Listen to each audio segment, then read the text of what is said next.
Okay, we're going to write a name free-handed lettering.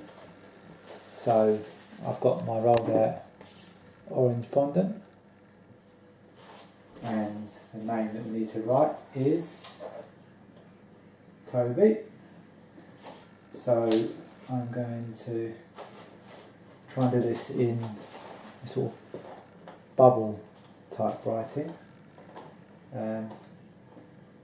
So I'm just going to give it a go and see what happens. So all I'm doing is using my sharp knife. I should try this a few times, it gets a little bit easier. All you do is just, much like you were drawing, but you seem to really take a bit more time. And what you end up with is a letter. If it's not quite what you're after, you can adjust it or just try again. Bits of it a little bit fatter or a little bit thinner, you can trim it or you can push it down until you get the effect you're after.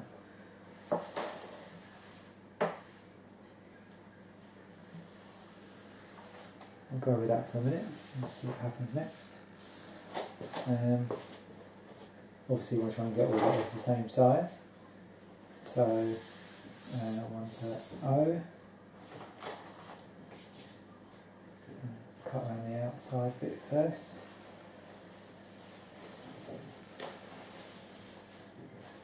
And what we can do here for the centre of the O is we'll get a little paintbrush. And what I'm going to do is I'm going to push in the centre of the paintbrush and just gently open it up. So, paintbrush in, just gently open it up, like so. And obviously you can just carry on working it until you get the side opening that you're after. And what you end up with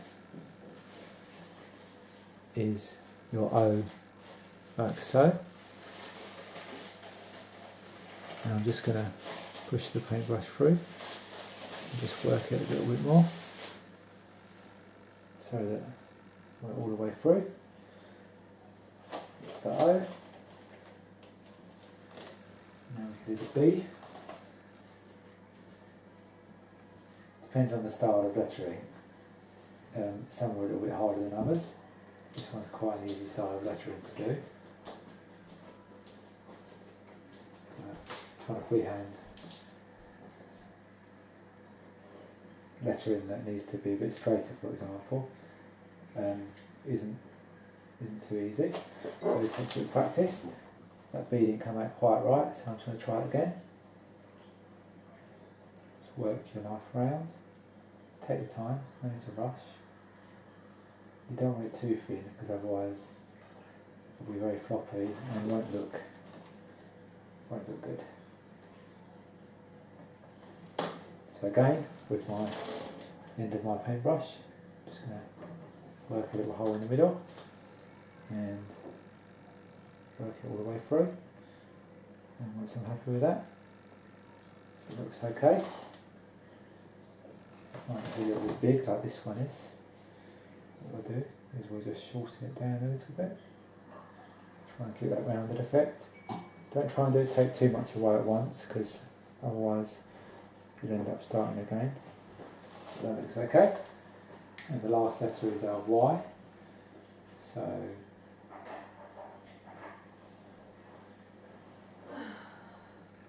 I'm just going to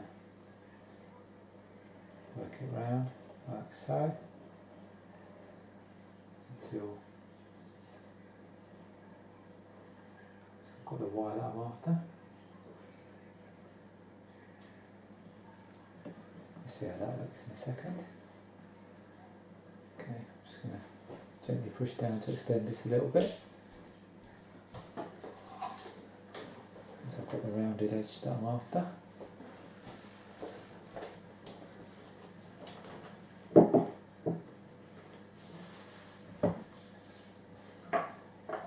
how that looks. Make sure it's not a different size lettering. Not too bad. I might just trim out wide a little bit here. Just try and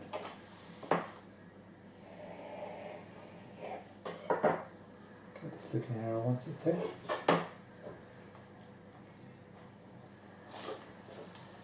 I think we're looking quite good now. That's our Toby. So what we can see here on the cake is that we've added our number 1. We've got that sitting on top of our cake. If I bring the video camera in, you'll see. Got our number 1 sitting on top of our cloud. And so now we've got our matching Toby. I'll just zoom in on that a little bit. If I zoom in on this, you can see we've got our Toby in a similar sort of style.